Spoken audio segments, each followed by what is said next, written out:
Hey book buddies, Katie here, and today I'm doing a wrap-up of all the books that I read when I was too busy to make videos. So if I seem especially tired or lethargic today, it's because I started finally listening to BTS 4 days ago. I saw them perform at the Billboard Music Awards and I was like, oh, wow, they're beautiful! And now they've just kind of completely taken over my life.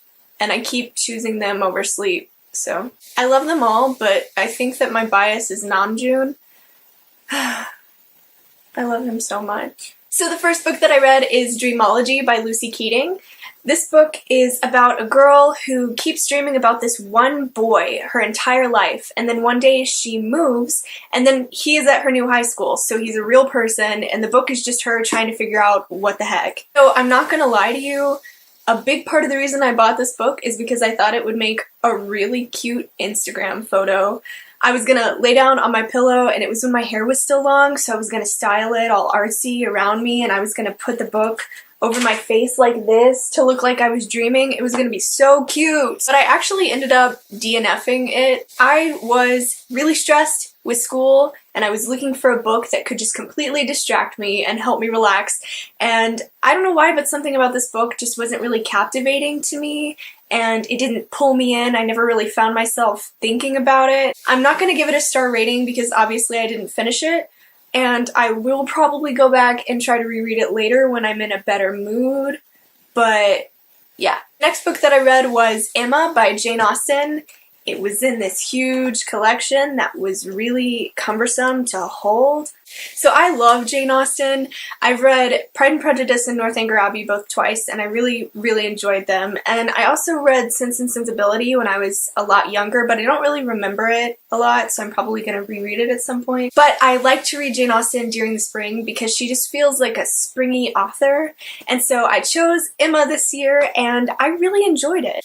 I know that a lot of people don't really care for it because they find Emma to be really annoying as a character, but I actually really like her. She feels really relatable and she reminds me a lot of myself, which I'm not really sure what that says about me, but one thing that did make me a little uncomfortable about this book was just the nature of the relationship between Emma and Mr. Knightley. I know that my complaints about it are just because I live in a different time period, and I know that Jane Austen purists are gonna come at me in the comments and be like, you know what, that was perfectly normal then, you just have a problem with it because you don't understand history or whatever, and okay, but it still made me uncomfortable, so Mr. Knightley is Emma's stepbrother. Her sister is married to his brother, and that's not super weird just in and of itself, but they've been step-siblings for a really long time. So he's been in her life since she was very, very young, and he lives very close to her and her father, so he's always around.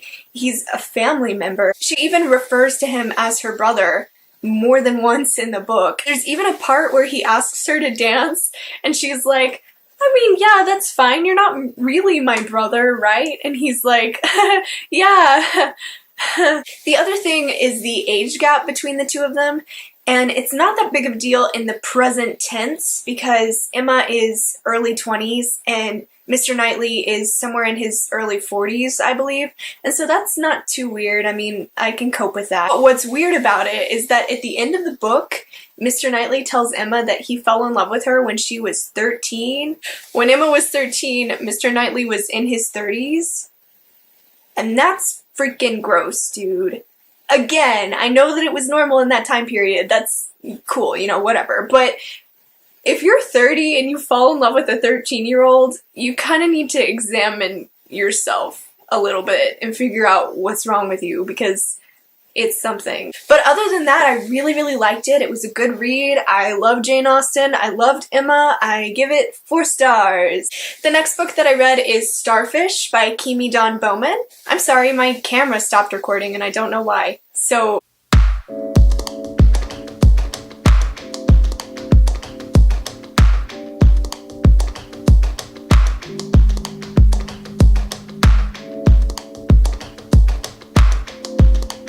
Jamie moves back into town and they develop a romantic relationship, and then eventually they decide to go on a road trip to California so that Kiko can tour art school. So I really enjoyed this book.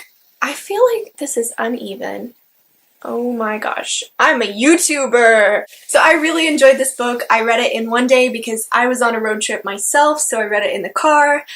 I loved it. I was a little worried in the first part because it seemed like Kiko was going to be kind of a static character. She's going through a lot, and so she feels really emotionally charged at the beginning, and it's kind of a downer, and I was afraid that it was going to be that way the whole book and that she was never going to grow. She has this line in the beginning where she's like, "I'm not like other girls, I'm weird," and I was like, ooh. The thing about Akemi Dawn Bowman is that she puts all of these tropes that you're afraid of happening into the book, and then she turns them on their head. So I was also afraid that Jamie was going to be the hero guy who comes into her life and saves her and fixes all her problems. But Kiko addresses that. She's like, you know what? Thank you for being there for me. You're a good friend, but you can't solve all my problems for me. I have to solve my problems for myself. And I was like, yes! It also went in a direction that I wasn't entirely expecting, and it was such a feel-good ending. I really, really liked it a lot. I will say though, if you're planning on picking this book up, it does have some triggers for emotional abuse, anxiety, attempted suicide, and it mentions sexual assault, so if those are things that you're sensitive to, just be aware of that. But I really liked it all in all, and I give it 4.5 stars. And finally, I read Heart of Iron by Ashley Poston. The entire time I was reading this book, I was thinking to myself, how in the heck am I gonna review this? Because my feelings towards this book are so complex. So this is a retelling of Anastasia set in space. It's a really interesting story. It has a very diverse cast of characters. I love all the characters. I love the world building. The story was compelling. Ashley Poston made me fall in love with an actual robot, like a made of metal android robot. I'm in love with him now. Ashley Poston is a talented writer. She also wrote Geekerella, and I gave that book 5 stars. It's so good. I'm a huge fan of hers. So I enjoyed the meat of the story. The only problem with this book is that it wasn't edited, like, at all. There are so many typos in this book, and it's not 1 or 2. I'm not nitpicking. It's a lot.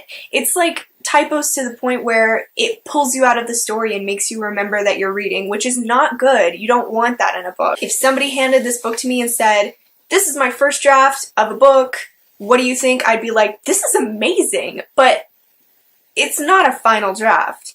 I think that this is not entirely Ashley Poston's fault because she's working with a different publishing company with this book, and the person that she is contracted under is the editor. And also I noticed, because I follow her on all the social media, that her deadlines seem to be really short. So it seems to me like she was rushed to get out this first draft and then handed it off to her editor, expecting her editor to actually do their job and edit the book, and then the editor just didn't. I also saw she tweeted, and she ended up taking this tweet down, but she mentioned that people were emailing her pointing out all of the typos in the book. And like, what kind of a garbage person do you have to be to do that? Like, it's one thing to be making a book review and to say, this book has a lot of typos, it's distracting, because that affects the reader experience. But if you're gonna email an author and point out their typos, what do you expect them to do about it? It's already published. You know that they already saw that. They got their copy in the mail, they were excited to get it, they flipped through it and they saw a typo, and you know it drives them insane.